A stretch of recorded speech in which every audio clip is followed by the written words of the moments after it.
நமஸ்கார். எல்லாரும் எப்படி இருக்கீங்க மக்களே? நம்ம டேரக்டா வீடியோக்குள்ள போயிடலாமா? ஆட்டம் காலி பரதா மிச்சம் அப்படின்னு சொல்லுவாங்க. அந்த மாதிரி ராஜா ராணி டாஸ்க் முடிஞ்ச உடனே நம்ம பொண்ணுங்களும் அவங்க வேலையை ஆரம்பிச்சுட்டாங்கன்னு சொல்லலாம். வேற என்ன காசிப் தாங்க. அட வேற என்ன பெருசா பேச போறாங்க? ஆட்டம் முடிஞ்சிருச்சு, நாம ஒஸ்ட் பர்ஃபார்மரா ஆயிடக்கூடாது, பெஸ்ட் பர்ஃபார்மரா தான் ஆகணும். நம்மளை விட நல்லா நடிச்சவங்க யாராவது இருந்தாலும், நல்லா கேம் விளையாடுறவங்க யாரா இருந்தாலும் அவங்கள கட் பண்ணணும் இல்லையா, பிளேம் பண்ணணும் இல்லையா, அப்படியே டவுன் பண்ணி கீழே அமுக்கணுமா இல்லையா? அதுக்கு யாராவது இழிச்சவங்க 2 பேரை தேடணும்ல. அந்த வேலையில நம்ம கண்டஸ்டன்ட்ஸ்லாம் தீவிரமா இறங்கிட்டாங்க. ராஜாராணி டாஸ்க் முடிஞ்ச உடனே அன்னைக்கு நைட்டு எல்லாரோட காஸ்டியூம்ஸ்லாம் வச்சிருங்க, நாங்கள் ரூமை க்ளோஸ் பண்ணுறோம் அப்படின்னு பிக் பாஸ் சொன்ன உடனே பொண்ணுங்கள்லாம் ஒரு பக்கம் கூட்டினாங்க. அப்போதாங்க மஞ்சுரியோட ரியல் பேஸே வெளில வந்தது. என்ன அப்படின்னா, ஏண்டா நீங்களாம் பண்ணதுக்கு பேர் ஒரு பொம்மையா? அதை பொம்மைன்னு சொல்லி நான் விற்கிறதுக்குள்ள பட்ட பாடு இருக்கேன். அப்பாப்பா அதுலேயும் அந்த யானத்தலை பாம்பு ஏப்பா ஒரு வழியா நான் தான் அடிச்சு பிடிச்சி அதை நான் விற்றேன். ஆனால் பாய் சைடில் எல்லாமே செம்மையாக பண்ணியிருந்தாங்க. 500 ரூபா கொடுக்கறதுக்கு வர்த்தா பண்ணியிருந்தாங்க. ஆனால் அதை நான் அடிச்சு பேசி அதை காமெடி பண்ணுறதுக்குள்ள அங்கே ஒரு பெரிய பிரளயமே வந்துருச்சு. இருந்தாலும் அந்த பணத்தெல்லாம் குறைச்சிட்டாலும் நான் நினச்ச அளவுக்கு நம்ம ஜெயிக்கிற அளவுக்கு குறைக்க முடியல. என் மைண்ட் தாட்ல இருந்தது 10 இல்லைனா 20 ரூபா தான் கொடுக்கலான்ட்டு இருந்தேன். அவங்க அடிச்சு பேசி அதில் 300 400 வாங்கிட்டு போயிட்டாங்க. பாய்ஸ் நான் நினைக்கிற மாதிரிலாம் இல்லைப்பா, ரொம்ப வெத்து தான். கொஞ்சம் நம்ம சவுண்டாக பேசினா பாய்ஸ் அப்படியே ஆஃப் ஆயிடுறாங்க. 10ஆவதுக்கு விஜய் சேதுபதி அண்ணாவும் வீக்கெண்டில் வந்தால் நமக்கு தான் சப்போர்ட் பண்ணுறாங்களா? பசங்க என்ன பண்ணாலும் அவங்களுக்கு தான் திட்டு போகுதா? அதனால வேற அவங்க பயப்படுறாங்கன்னு நினைக்கிறேன். அதனாலேயே ரொம்ப ஈஸியாக அவங்களை என்னால் ஹேண்டில் பண்ண முடிஞ்சிச்சு.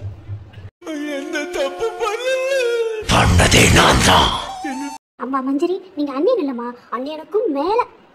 உங்களோட அந்த டோட்டல் மாற்றத்தையும் பார்க்கும்போது எங்களுக்கே பக்கோன்னு ஆயிடுச்சு. அப்பன்னா பாத்துக்கோங்களேன்.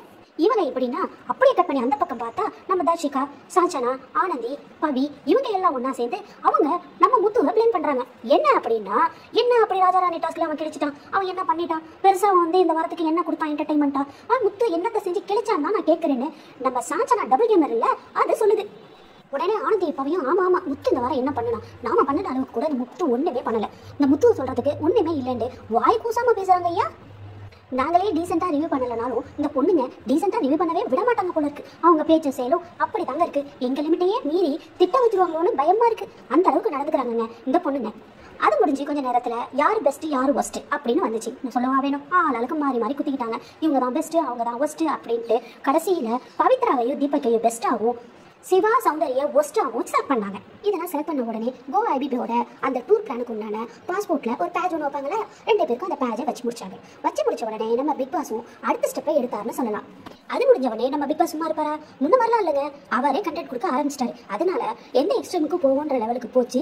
இந்த வாட்டி பிக் பாஸ் கொளுத்தி போட்ட டாஸ்க் வேர்ஸ்ட் பர்ஃபார்மன்ஸுக்கு தண்டனை கொடுக்குறன்ற பேர்ல சிவாவையும் சௌந்தர்யாவையும் ஒரு சேர்ல உட்கார வச்சு நீங்க எல்லாம் அவங்கள ரோஸ்ட் பண்ணணும். அந்த ரோஸ்ட் எப்படின்னா ஃபில்டர் இல்லாம பச்சையா திட்டுங்கன்னு சொல்லாம சொல்லிட்டாரு நம்ம பிக் பாஸ். உடனே சொல்லவா வேணும்? மாறி மாறி மாறி எல்லாரும் எந்திரிச்சு பாவம் அவங்க 2 பேரையும் வருத்தி எடுக்கலங்க, ரொம்ப கேவலமா நடந்துக்கிட்டாங்க. அதுலேயும் இந்த தர்ஷிகா ஒரு எஸ்டிம்க்கு மேலே போய் அவங்க பேசினது நம்ம எல்லாருக்கும் முகம் சுளிக்கிறதுக்கு மட்டும் இல்லை, சீ நீ இவ்வளவு தானா அப்படின்னு நினைக்கிற அளவுக்கு போச்சுங்க தர்ஷிகாவோட பிஹேவியர். பிள்ளைய ரொம்ப அற்புதமா வளர்த்திருக்கமா. பார்த்தவங்க பார்க்காதவங்க அப்படி என்ன பேசிருச்சு அப்படின்னு கேட்குறீங்க. அப்படி கேட்காதீங்க. இப்படி ஒரு பொண்ணு பேசுமா அப்படின்றதான் கேட்கணும். ஆமாங்க, தர்ஷிகா சிவாவை பார்த்து உனக்கு ரோசன்றதே இல்லையா, உப்பு போட்டு தான் திங்கிறியா, அந்த உப்புல உனக்கு ரோசனே வரலையா, வெக்கமான சூடு சொன்ன இல்லையா, வேணும்னா என் சைடில் உள்ள போய் சேர்த்து தரேன், தின்னுட்டு கொஞ்சமாவது ரோசமாவும், இவ்வளவு கேவலமா எல்லாரும் நடத்துறாங்க, நீ என்னடா இப்படி நின்றுட்டு நிக்கிற, வெக்கமா இல்லையான்னு பச்சையா திட்டி விட்டுருச்சு. பார்த்த நமக்கே ஒரு மாதிரி ஆயிடுச்சு. என்னதான் இருந்தாலும் பார்க்குற நமக்கே என்னடா நம்ம நடிகர் திலகம் குடும்பத்துக்கு வந்த சோதனை இது அப்படின்ற லெவலுக்கு ஆகி போச்சுங்க. ஒருவேளை சிவா தப்பான இடத்தை சூஸ் பண்ணிட்டாரோன்னு தோன்ற அளவுக்கு இந்த தர்ஷிகா ரொம்ப படுமோசமா கேவலமா நடந்துக்கிட்டாங்க. நடிகர் திலகம் சிவாஜி கணேசனோட பேரங்க, கொஞ்சமாவது மரியாதை கொடுத்துருந்துருக்கலாம் அந்த குடும்பத்துக்காவது அப்படின்னு நான் சொல்லல, மக்கள் கேட்குறாங்க. பிள்ளைய ரொம்ப அற்புதமா வளர்த்திருக்கமா. அதே மக்களும் இந்த கேள்வியையும் கேட்கறாங்க. ஏமா 8 வருஷமா ஒருத்தனை லவ் பண்ணிட்டு ஒரே வாரத்துல ஒருத்தனை கரெக்ட் பண்ணி அவங்க கிட்ட லவ் வந்துருச்சு, ஃப்ரெஷ் ஆயிட்டேன், அதனால பாய்ஸ் டீமுக்கு போறேன்னு சொல்லிட்டு சும்மா அவங்க கூடயே லவ் கண்டென்ட்ன்ற பேர்ல உங்க லவ்வை டெவலப் பண்ணிக்கிட்டே இருக்கீங்களே, நீங்க அங்க பண்றது மட்டும் ரொம்ப நல்லா இருக்கா? இதுதாங்க உண்மையிலேயே ரொம்ப கேவலமா இருக்கு. பிள்ளைய ரொம்ப அற்புதமா வளர்த்திருக்கமா. 8 வருஷமா ஒருத்தனை லவ் பண்ணிட்டு 2 மாசத்துல கட் பண்ணி விட்டுட்டு அடுத்த லவ் ஒரே வாரத்துல செட் பண்ற உங்களுக்கு கேவலமா இல்ல?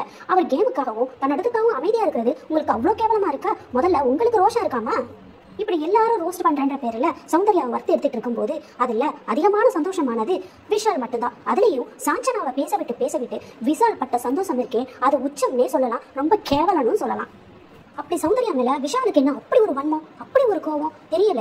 மொத்த ஆத்திரத்தையும் ஒரு ஆள் வச்சு திட்டி தீத்தா மாதிரி இருந்துச்சு விஷாலோட அந்த கேவலமான பிஹேவியர். அடுத்து அப்படியே கட் பண்ணி சாஞ்சனாவை பார்த்தீங்கன்னா ஐயோ பொண்ணாமானி இல்லை இது பொண்ணு தானா அப்படின்னு கேட்குற அளவுக்கு இருந்துச்சு சாஞ்சனாவோட அந்த அருவருப்பான கேவலமான பிஹேவியர். சௌந்தர்யாவை உன் வயிற்றுச்சலை கொட்டணும்னா வேற எங்கேயாவது கொட்டு. நீ பண்ற கேவலம், உனக்கு மூளை இல்லை, அறிவே இல்லாத ஆர்வக்கோளாறு, நீ உனக்கு மூளை இல்லாத ஆர்வக்கோளாறு, நீ ஒரு அசிங்கம் கேவலம்னு அதை பார்த்து வயிற்றுச்ச மொத்த வயிற்றுச்சலையும் சாஞ்சனா தான் கொட்டி தீத்தா மாதிரி இருந்தது அந்த இடத்துல. சார் நீங்க மைண்ட் வாய்ஸ் நினைச்சு சத்தமா பேசிட்டு இருக்கீங்க. சௌந்தர்யா மேல சாஞ்சனாக்கு இவ்வளவு வன்மோ இவ்வளவு பொறாம இருக்குன்றதே அந்த டாஸ்க்ல தான் தெரிஞ்சிச்சு. எப்படி முட்டை கண்டாசியை யூஸ் பண்ணி சௌந்தர்யாவை அவ்வளோ அசிங்கமா திட்ட முடிஞ்சோ அதை விட கேவலமா சாஞ்சனா இந்த டாஸ்கை யூஸ் பண்ணிக்கிச்சுன்னு சொல்லலாம். சௌந்தர்யாவை இவ்வளோ ஹார்ஷான வேர்ட்ஸோட திட்டினதுல சௌந்தர்யா அழுதுட்டு மனசு ரொம்ப கஷ்டப்பட்டு அவங்க வீட்லேருந்து வந்த அந்த லெட்டரை எடுத்து பார்த்துட்டு அழுதுகிட்டே உட்காந்துட்டாங்க. அந்த அளவுக்கு ரொம்ப மோசமா ஒருத்தவங்களை டார்கெட் பண்ணி இவ்வளோ கஷ்டப்படுத்தணும்னு ஒரு கேம் வேணுமா என்ன? திட்டுறதெல்லாம் திட்டிட்டு திருப்தியா நான்வெஜ் சாப்பிட்ட ஒரு வெஜிடேரியன் தான் இந்த சாஞ்சனா. மக்களே நீங்களே சொல்லுங்களேன், சாஞ்சனாவும் தர்ஷிகாவும் பேசுனது எந்த வகையில சரி? இந்த மாதிரி வார்த்தைகள்லாம் அடுத்தவங்களை எவ்வளவு ஹர்ட் பண்ணும். அவங்கள ஒரு வார்த்தை சொல்லிட்டா ஒன்று அழுது உட்கார வச்சு 2 ஆக்கிடுறாங்க. ஆனா இவ்வளவு தைரியமா ஒரு வார்த்தை பேசுறாங்கன்னா அதை யார் கொடுத்த தைரியம்? எதனால அந்த தைரியம்? ஒருவேளை சேதானா இது பிக் பாஸ் சொன்னதுனால தானமா திட்டுனேன், அதனால ஒன்றும் இல்லை அப்படின்னு சொல்லிட்டு சரி டாடி அப்படின்னு இதுவும் விட்டுருமோ என்னமோ தெரியல.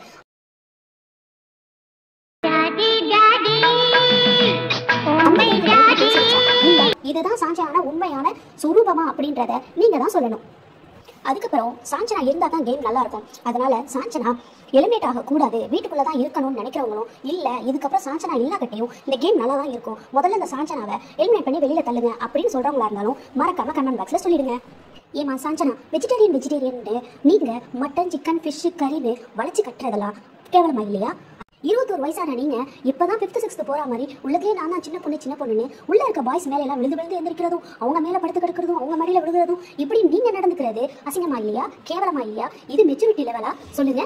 என்னதான் நீங்க குழந்தை வயசை போட்டாலும் நீங்க குழந்தை கிடையாதுன்றது உங்களுக்கு தெரியுதா சஞ்சனா? இப்படி உங்க மேல 1000 தப்ப வச்சுக்கிட்டு எப்படி உங்களால சௌந்தர்யாவை இவ்வளவு கேவலமா பேச முடிஞ்சது? நான் கேட்கலமா, மக்களே கேட்கறாங்க உங்களை பார்த்து.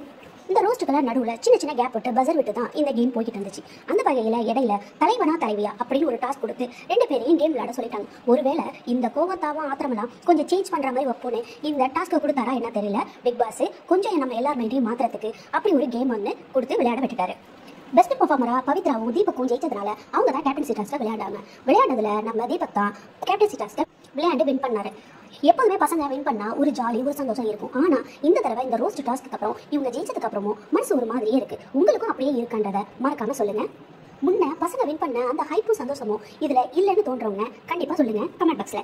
ஒரு வழியா ரோஸ்ட்டும் முடிஞ்சு கேமும் முடிஞ்சு நைட்டு ஒண்ணுமே நடக்காத மாதிரி எல்லாரும் பாட்டு பாடி அன்னையனால முடிச்சாங்க. இவ்வளவுதாங்க இன்னையோட கலவரமும் நிலவரமும். ஆனா கலவரத்துல தான் எல்லாம் முடிஞ்சிச்சு. அடுத்த நிலவரம் என்னன்னு நாளைக்கு தான் தெரியும்.